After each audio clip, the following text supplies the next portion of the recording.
Holes, Chapter 1. There is no lake at Camp Green Lake. There once was a very large lake here, the largest lake in Texas. That was over 100 years ago. Now it is just a dry, flat wasteland.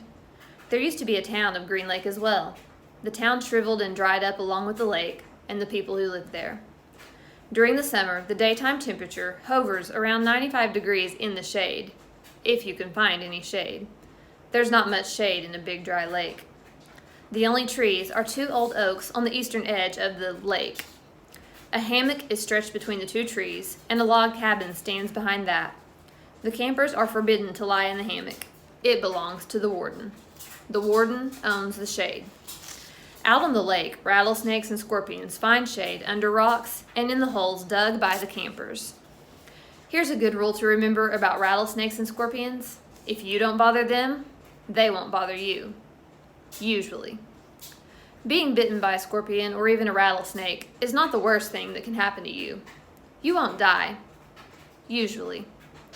Sometimes a camper will try to be bitten by a scorpion or even a small rattlesnake.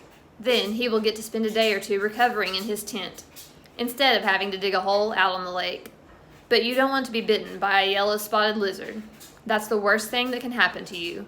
You will die a slow and painful death. Always. If you get bitten by a yellow-spotted lizard, you might as well go into the shade of the oak trees and lie in the hammock. There is nothing anyone can do to you anymore.